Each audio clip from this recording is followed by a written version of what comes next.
Good morning, sir. Good morning. How are you? I'm good. How you doing? I'm doing pretty well. Nice. The days are long now. They are quite long. We were just pre-game chatting about this, that I've been up longer than I maybe wanted to be up because I didn't draw my shades last night. And by 6 o'clock, it's a face full of sunshine. Yep. So, yeah. There are worse things. There are much worse things, yeah. I can't really complain too much about the long days. It makes for nice long evenings if you're going to do something outside. And do you sleep with a sleep mask? Like an eye cover? I have tried that off and on. Like, it usually ends up coming off, or if I put it too tight, then it messes with my ability to fall asleep. So I still haven't quite mastered the mask. I'm a big fan. I use one every night, and it definitely helps. It's hard for me to get like a room like totally dark, but the sleep mask really does the trick. I think I would prefer that to like trying to like close every shade, because I kind of like to, I don't know, as I'm drifting off, being able to, well, just winding down, I like to be able to look out the window, you know. So, but I'm a big fan of the white noise machine too, though. That really helps. Mm-hmm. Nice. Yeah, I do earplugs for that. I've got a whole sleep setup. I bet you do. And I've also I think I'm grinding my teeth at night probably. Oh yeah. I've looked into mouth guard things. And it's like, wow, am I going to really need another piece of kit to go to sleep? Like, I already turned into this crazy isolation thing at night. It's like, God, how many tools I'm going to have like by my bed. That's hilarious. I did an Invisalign orthodontics a few years ago, and they kind of leave you with like, you're kind of supposed to wear the last tray just to keep things steady or whatever. I think that was a good thing, because I do think that, especially when I'm stressed, I like at least clench my teeth and grind them and wake up with a sore jaw, and that's no fun. Yeah. Yeah, I notice I'm doing it at random times during the day. I'm like, oh, why am I? Yep. Yep. Not the best. Nope. So what's going on in your world? Oh, stuff. Working on stuff. It's funny, so the last few weeks I've kind of, through various false starts, been planning to talk publicly about the product that I've been kind of covertly building for a little while. And I keep telling you I expect by this time I'll have something close to ready to ship into the world. And I wanted to kind of align, introducing it with being able to pretty quickly ship at least a beta version of the product or whatever. And I'm still saying I'm close, but it's so agonizing how slow this stuff moves. I feel like I have a pretty tight scope on what I want to build before I at least start dog fooding it and then start, putting it in the hands of kind of my earliest users. But man, sometimes it just feels like I'm making, inches progress when I'm picturing like making a huge stride this week, So what do you feel like the biggest contributors are to that? Certainly my own perfectionism is always a struggle. I do tend to put more polish on parts that don't necessarily need it right away. And so I think there's that. There's also just the fact that it's just building good software, like we talked about last week, is just, it's hard. There's so many decisions that go into it. And I think it does take time, and being a solo operator, there's only so many hours in the day. And yeah, so I think it's just something I have to get comfortable with. But do you have anybody that in your life that would kind of maybe help you with the just ship it part and just tell you Derrick, this is good enough, just go? I mean, probably you. Probably Rob. I think I have plenty of people around me that if I let them into that, also my mastermind group, we're all kind of particular also about our software. So yeah, I definitely have people around me too who share probably a similar struggle of trying to get things perfect and stuff. So this is a time where I wonder if having more runway due to having raised makes you a little bit less willing to just go. If the clock were counting down a little faster, you might be like, you know what, I have to cut scope and prioritize and get this out the door. I'm willing to admit that I probably do have a blind spot. I like to think that that's not the case, but since I'm not in that situation and I do have a little bit of runway, I can't really say whether I mean, I'm sure my feet would be much more to the fire if literally the business is going to run out of cash in 3 months. I better get this shipped, Yeah, you're probably not wrong on that. do you feel like there's a chance you're over investing in quality or polish or something like that? Or does it just feel like, do you feel like it's mostly that the domain is difficult and you need a fairly high baseline to get what you want? This is always the question that I have in my head. Like, and I think it's something that a lot of people struggle with these days with minimum viable products, because the quality bar is fairly high, I think, in a lot of spaces. And especially because I'm sort of planning to propose this to my audience of startup-y people, and there's just so many good tools out there for people in our circles. If I were like building this tool for the construction industry or some like brick and mortar industry that has really, really terrible software, and like if it was just slightly less terrible, then this would be a big improvement, then I might be able to get away with more. But I feel like part of my differentiation with this is like I'm trying to build the core piece of interface. I'm trying to build the best iteration of that on the market today, and that's what's going to set me apart. And so I am sort of hanging my initial like coming out to the world with this idea on like, nope, my goal is to pursue building the smoothest interface for this job to be done. And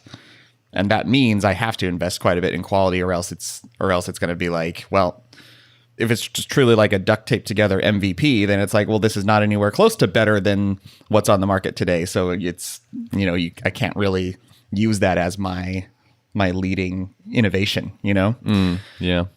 So I have friends that will tease me that like I just really need to stop building software for smart people or for particular people or for like that can be, I think, at times the hardest audience to try to build for. Yeah. Price sensitive and picky and whatever.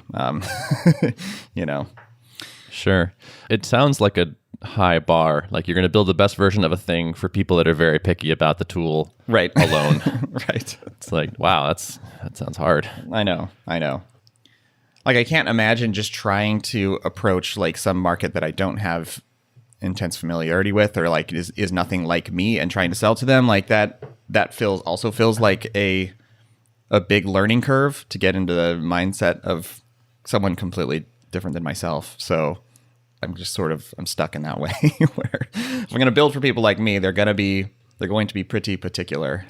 Yeah, I guess so. Maybe you can flex on that other axis, which is like maybe there's some like narrow part of the wedge where it's like, this is not the best overall thing, but it has this one opinionated decision in it, and that attracts the right kind of person, and you can tell them, look, there's going to be more things like this coming, and so if you like this philosophy, this will work for you.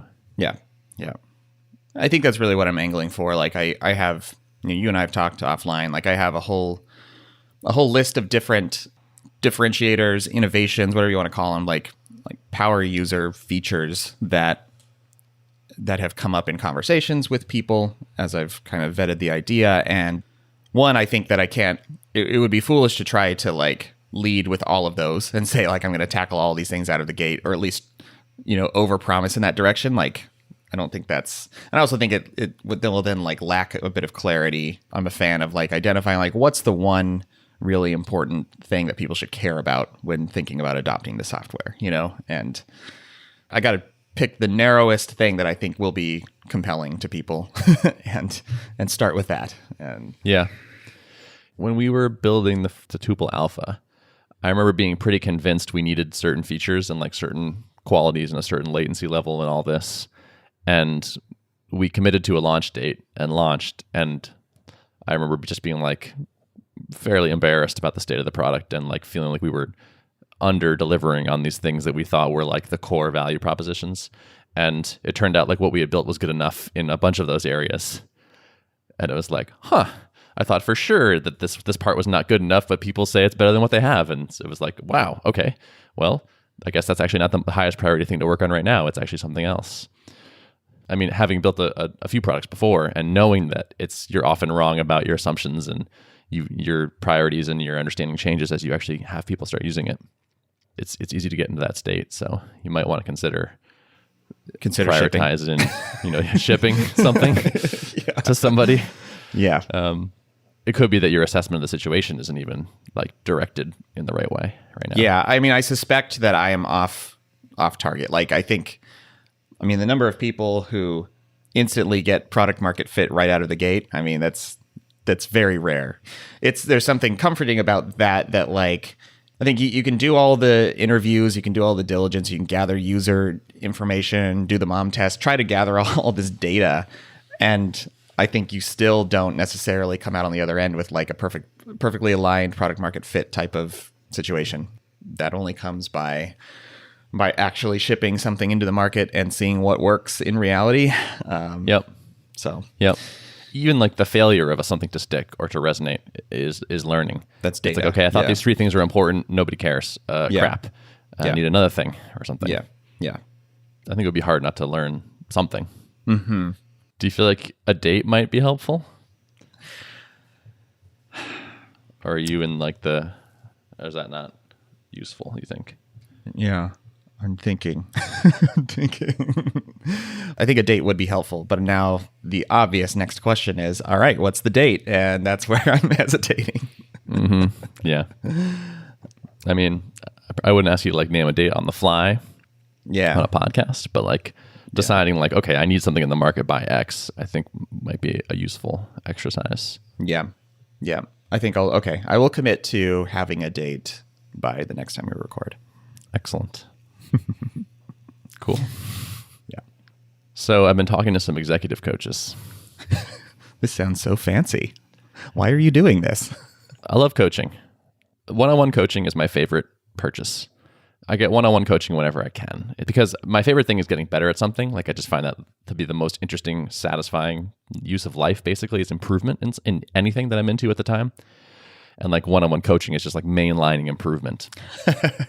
And so I love that. I like that. And so like I get one-on-one coaching for like video games. Like that's like, it's just like whatever I'm into, I want coaching. Like I'm into singing, I want voice lessons. I'm into this video game. I'm going to hire a professional player in that video game to teach me how to be better. I'm like into style. I'm going to get a stylist, like all these things. I just like a meta habit for me. But so like the thing I'm doing with most of my time is running Tuple, and Tuple is getting more complicated. So like we have our first full-time person starting in 10 days. We're probably going to hire more people. We have a good number of part-time people, and it's just getting harder than like the 3 of us in a bedroom. Where like, all communication is between us, and it's more complicated. So, and I want to be better at it. So I'm trying to find someone to help me get better at that. And so I've talked to 2 people so far. I think coaching is kind of an interesting industry. I love how carefully worded this is. Yeah.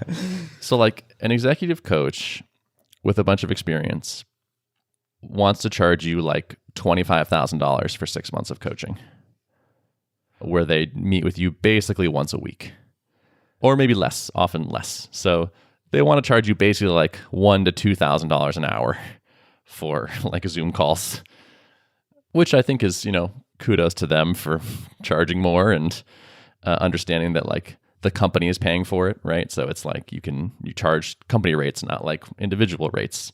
My video game coach was $30 an hour. Yeah. So, but Tuple wouldn't pay for it. So yeah, it's funny when you're considering purchasing these kind of items, everyone's very excited to talk to you. You want to jump on a call today? How about in 10 minutes? Right. Everyone is willing to take your call because maybe you're going to be, a large deal for them. But there's this thing, like, so I was talking to this coach yesterday. She's like, has a ton of experience. She's like, I've been doing this coaching since 1998. And I'm like, okay, so you haven't had a job or like, you haven't been an executive yourself, it seems like, for since quite a long time. Before 1998. Yeah. Yeah. And she actually ran a coaching company. So she did have people, she did have like her own sort of thing. So that was not totally true for her. But there is kind of this thing where it's like, okay, if you're coaching, you're kind of not doing the thing. They're distinct activities, right? And so like I'm kind of always like a little skeptical of that situation where it's like if I hired someone who like just stopped being a CEO or like had gone through the exact thing that I had been through recently-ish or was a bit farther ahead of me, that would be like, okay, I can totally see how that experience can help me here. I can also see how coaches could be great without having that experience. Like there's a whole therapist component, I think, to good coaching, where it's like, can you understand this person's like internal motivations and help them debug that, and just be like an accountability partner. Like if it's just like, hey Ben, 2 weeks ago you said you were gonna have done this thing by then. Did you do it? Like even that is useful and doesn't require specific experience, I think. Also probably wouldn't require 25 grand for True. accountability. Exactly. Yeah. And then there's this like coachy thing where it's like, it seems to be very steeped in businessy. Like it seems like a lot of the times the companies that are hiring these people are like work for like Coca-Cola or something. So like they send me these documents to say things like, I will provide appropriate frameworks, tools, artifacts, and benchmarks that you can use to develop an aligned strategy with operations and guide you in implementing the governance and performance metrics required to deliver results. Oh my gosh, that is a And it's mouthful of jargon. Yeah. Like I get what all those words mean, and I get why you would put them all together. But when I see them all together, I'm kind of like, we still are kind of a startup, and you're sounding very businessy. And I want to get more businessy, and that's kind of what we're doing. But I don't know. Plain speech would be sort of nice. Where do you start your search for this kind of coach? Yeah. I took a meeting a couple weeks ago. Don't read this the wrong way, but with a VC from a very prominent organization. Like everyone has heard of this group. Still no intention of raising money, but a friend, someone I respect, was like, hey, you should talk to this guy. He's smart. I know you don't want to raise money, but he wants to talk to you. You should talk to him. So I said yes. And we just had a chat, and it was like, clearly we're not a fit for each other. We don't want to raise. Don't worry about it. But he was like, is there anything I can help you with? And I was like, yeah, actually, I'm looking for some CEO coaches. And so these are referrals from this person, which might be why they're like a little bit more on the businessy kind of side, or like a lot of them were kind of like worked with a lot of venture-backed companies, obviously. So it could be that I sort of started from the wrong point, and I might need more like bootstrappery recommendations. Yeah, it's like interesting because I would think that even like a venture-backed startup, I mean, suppose if they raise buckets and buckets, then they are probably scaling up their people organization really fast and like crash head on into these kind of more traditional business type of problems. But I would think that like, I don't know, these are at least still early stage companies. So you would hope that the coaches that are working with them are kind of attuned to those needs. Yeah. And like, I could just be wrong. Like these people could be great. I'm just sort of like a feel and making kind of snap judgments. So I haven't ruled out working with like the people I've talked to so far. I might still do that. It didn't feel like a total fit right away. So when I think about like The Great CEO Within, which is this book that I'm a big fan of, written by Matt Machari. And he is a coach. And this book is so well written and full of practical advice in plain language. And it's like, that feels like the kind of coaching I want, I think, a little bit more than providing appropriate frameworks, tools, artifacts, and benchmarks. I think there's probably just like a range of different coaching types. And I think kind of what I want is maybe someone who was more of an operator like I'm trying to become, like actually in the trenches, and then turned to coaching because they like helping people who were going through the same situation, and less like a lifelong career coach who like have been doing this for a long time, and coaching is like their jam, I guess. Mm-hmm. Are there like specific things that you're feeling like, wow, I'm really deficient in this area, or I just really feel like I don't know what I'm doing in this area? Or is it more like, I don't know what I'm not doing right, I need someone to fill in the unknown unknowns? It's more the latter than anything. Yeah. Like each of these people are like, what are your goals with coaching? Or what's like the motivation? And it's kind of just like global improvement. Like I just think I could be doing probably most things better. And I have certain weaknesses that I want to shore up, but maybe I don't even know what those are yet.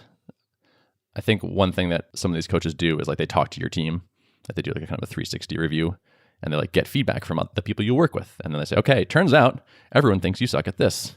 So we should work on this, which sounds very useful. Yeah. Yeah. It's less like, oh man, I'm really struggling with X, and more like, I know I could be better. And like in everything I've done, coaching helps. So yeah, I should do this. That's like the stuff that you can't necessarily get from just saying, I have a problem with X and I'm going to find a subject matter expert on X and ping them about this specific, like, you know, I don't know, I'm having trouble figuring out how to run a good hiring process. So I'm going to talk to an expert on hiring processes and figure that out. Yes. Like you're looking for exactly. the broader, like, help me fill in gaps that I just have in general, which, I mean, to me, that sounds like a more expensive service, you know, because it's like, totally, it's more, it's less specific. And like, the price is a little eye-popping, but it could be worth it. If there is a dramatic improvement in my ability, then that could turn into, you know, Tuple revenue pretty easily.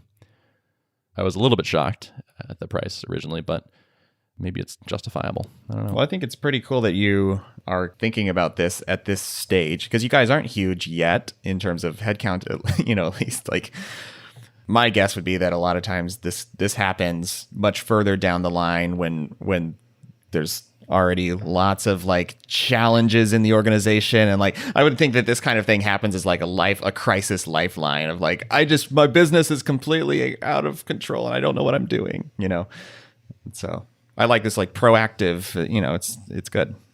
Yeah, well, thanks. That does seem to be the case. Like a lot of the coaches I'm talking to, like they usually work with people that are at least like 10 people, like companies that are 10 people, or they do seem to have this assumption that like, okay, like what big problem are you coming to me for? Like what conversations do you need to have that aren't being had, or what are the conflicts? And I'm like, I think it's mostly pretty good. Not that we have no conflicts, but there's not like some raging fire that I'm like, oh my God, we need professional help. I think I'm right about that. I hope I'm right about that. That you know of. Yeah, exactly. I mean, that's and that's part of it. Right. Is like, right. I'm sure I have blind spots, and so I hope someone will help me kind of identify those. Mm-hmm. So yeah, well, more on this later. Cool. But yeah, I think it'll be interesting. Mm-hmm. So I talked to 2 people so far. I have one more scheduled for next week, but I think I'm going to keep talking to people, because it seems like the way you do this is like you do a get to know you meeting and just kind of see how it goes. Honestly, both the people I talk to seem good. They seem effective. I'm hoping to kind of get a couple different styles. Like maybe I can find someone who's different than what I've seen so far, and be like, okay, this resonates more or something. Mm-hmm. Mm-hmm. Well, cool. Yeah. Curious to hear how that goes. Yeah, me too. So in other news, we're possibly gonna get an office. Oh, all right. Yeah. Not a done deal, but there's this space near where Spencer lives that has opened up. It's sort of apartment-y, like it has a kitchen and looks like that. Looks like a living space, a residential space, but like was previously like a small like bodega kind of grocery store. So it's like first floor retail kind of thing of a residential building. Oh, okay. Yeah. We might take it. Nice. It started like a very unrelated conversation. Then it was like, well, maybe we should just get an office. Mm-hmm. And then it was like, oh, well, there's this space over here that's available. It's like, oh, interesting. And then we started talking about the pros and the cons. And it's like, actually, this sounds kind of cool to have like a dedicated space. And like we could set it up this way and we can do these things with it. Yeah. And yeah. I still remember fondly when we first got our first office for Drip. It was tiny. It was just me and Rob, but it felt like a good growing up step, and definitely helped with collaboration. I mean, I think these days a lot of people are talking about how offices are not necessary at all, and I think that certainly you can get by with a lot using remote tools, but there's still something to be said for being, face to face in a room, and I guess not in someone's apartment too, right? That's what you guys are doing right now. Exactly. Yeah. It feels kind of exciting. We looked at offices in the very beginning and we were like, too expensive, not worth it. And Joel was willing to like put us up. And we considered it again a handful of months ago. And it was still kind of like, no, we're pretty happy where we are. And then it was just like this last time we thought about it, and like all 3 of us were kind of like, actually, that sounds kind of nice. And I don't know quite like what changed or why. Maybe it's that we have like the revenue to support it, or like it's been 2 years that Joel has been hosting us. Joel and his wife have been very magnanimously letting us take over their condo during the day. Yep. And it's like, okay, given that we can definitely afford this now, and there are a lot of benefits to it, maybe we graduate to having a real space. Mm-hmm. Oh, so cool. I'm kind of excited about it. How many days a week do you guys think you'll be in the office? It's a good question. I definitely work a lot better going to a place. So I would tend towards 5, maybe working from home 1 day a week or something. It's near enough to Spencer that he could easily pop down for a little bit and then leave kind of thing. So, and we do that sometimes, like come in for the morning, go home in the afternoon, or vice versa.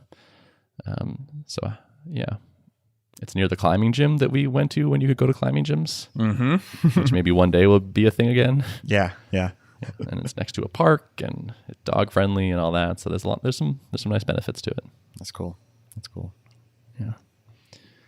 So we'll see. That'll be kind of a cool milestone.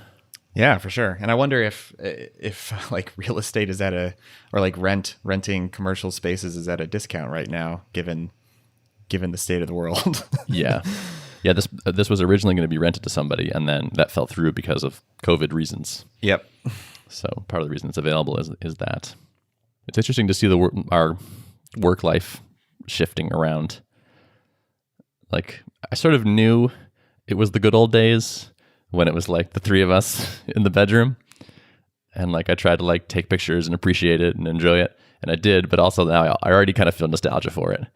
Where it's like it's already, more complicated, more moving pieces. Like we're graduating to bigger things and whatnot. And it's exciting, but it's also like, oh, it was kind of beautiful and simple and interesting when it was like this small thing. Yeah. It kind of always interests me when a company is fairly like localized, like you guys are all going to be in the same office together, and yet you also have teammates who are remote. And like, how do you kind of bridge that, preventing too much like knowledge transfer from just happening over voice in the office that doesn't get disseminated out to remote folks? I think it's going to be hard.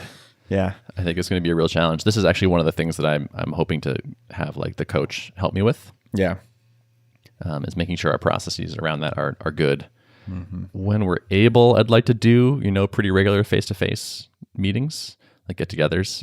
Yeah, the day-to-day, like, okay, we've decided something. Does everyone know it? Is going to be hard. And I've already seen like a couple like, oh, we talked about this thing, and then I told another person about the thing, and the message didn't quite transfer the right way. And so like person A thought person B was, it's just, it's hard. Yeah, these are hard problems. It is, yeah. I think that's going to actually be increasingly challenging. Like we're going to have to work on that harder and harder as we add, because like Mikey starting full time in a couple weeks will be like now there's a full time person who is remote. It's like, okay, that's a real challenge now.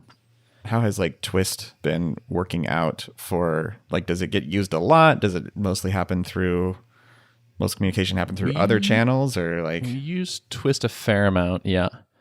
Generally, it works pretty well.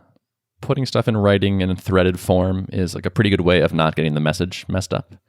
It's like, okay, here's the written I have noticed, like, if I take a conversation I had with Joel and Spencer and then have it with somebody else, sometimes that's when it kind of disconnects. Telephone game. Yeah, telephone game versus like I took the time to write a message that has the details in it, and now like anyone can see it and can go back to it, and there's no like faulty memory, no like fewer transmission errors. So Twist has been pretty good. I think we're going to stick with using that for a while. And I think I need to kind of push more communication into it, actually. Because like, oh, I text this person or email this person, or there's a linear thread for this thing, and there's a GitHub issue for that thing. Yeah. It's like a lot of places to look for stuff. I know. I've noticed that, and not in like a bad way, but on just some of the Tuple projects that I've been working on. It's like, there's always like a decision of like, I have this whole palette of different communication channels in front of me. Which one do I use for this? Yes. Yeah. We could get more consistent about that. It would be good. But sometimes it feels like, all right, text feels right for this for whatever reason. Something that I think will continually evolve. The big learning is like, there's not really a one size fits all solution for this either. I don't think, it's like, if it's conversation around, a particular project and there's like an existing thread for that, then co-locating conversations around that in that place is good. But then if there's just a more general question that's not tied to a specific thing, well, then that probably belongs in a different place. And so, it's like, I think would be difficult to find one place that works. And I think we've all experienced busy Slack channels and see how like that's not, Slack workspaces are not as the ideal way to do this. So yeah, exactly. Yeah. So we're also taking a retreat. Oh, yeah. In real life retreat. We're coming up on the next quarter. And I think one of the key things that will help having remote people and having more people working on rowing the boat is like setting clear directions. And so I think one of the goals of the retreat is very much to set OKRs. So set some quarterly goals, and also just like check in with each other as well, where it's like, okay, it's kind of like phase 3 of Tuple is happening right now, where like the team is expanding and getting remote and whatnot. And it's like, okay, we should check in again. Like, how's everybody doing? Where do we want this to go? What are our ambitions? What are our goals? That kind of thing. Yeah. No, that's good. Those are really important conversations to have, because you can definitely get kind of mired in the day-to-day, just chipping off, the next thing to build or whatever. And if you don't step back and look at the forest for the trees, it's stuff can start to get lost. So I think that's a good cadence to keep up. Yep, I agree. Yeah, it's hard to sometimes have those bigger conversations when you don't feel like you have the space for it. Where it's like, okay, I know you're working on this and I'm working on that, and like we have like 30 minutes before my next call. Hey, by the way, how are you actually doing? Right. Right. Are you happy with this thing? Are you upset about that thing? How do you feel about like how I'm doing? Like, what feedback do you have for me? Like, that stuff's just kind of impossible to squeeze in. So we're going for 2 nights. So we'll have like one sort of full day where we know like all we're doing today is talking about Tuple and sitting by the lake. Go to Lake House. I'm looking forward to that. I think it'll be useful for us. And I can also work with my team to provide appropriate frameworks, tools, artifacts, and benchmarks that they can use to develop and align their strategy. Sounds like synergy to me. Yeah. One of the coaches was like, I have a document that I sometimes use to guide leadership retreats. And I was like, great, send it to me. And it was just like full of this stuff. And I was like, I can't ask these questions. They're going to laugh at me. Yeah. You can ask them ironically, but not. Yeah, not exactly. for real. Yeah. So, all right. Shall we wrap it here? Yeah, let's wrap it. Cool. Notes of the show. Notes for the show can be found at artofproductpodcast.com. Thank you for listening. See ya.